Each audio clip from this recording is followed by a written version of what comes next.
Solo in Veneto ci sono 11.000 capannoni dismessi in attesa di rivalutazione di un uso diverso o di una demolizione per creare spazi di nuova socialità nei nostri centri urbani. Un dato importante rivelato nei giorni scorsi dal Sole 24 Ore, che ha pubblicato una recente indagine di Confartigianato Veneto in collaborazione con la Regione e l'Università UAV e che vede migliaia di capannoni in disuso nel nostro territorio, un patrimonio industriale dal valore consistente.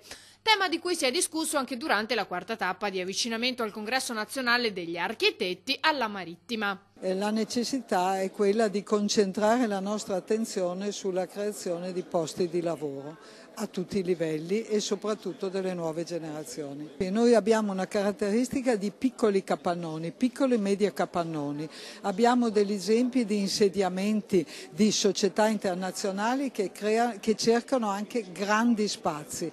Io credo che un progetto di architettura che riprenda in considerazione queste architetture ormai fuori uso possa essere possibile per poterli rivalorizzare, rincludere in un progetto legato anche alla riorganizzazione della mobilità nella nostra regione.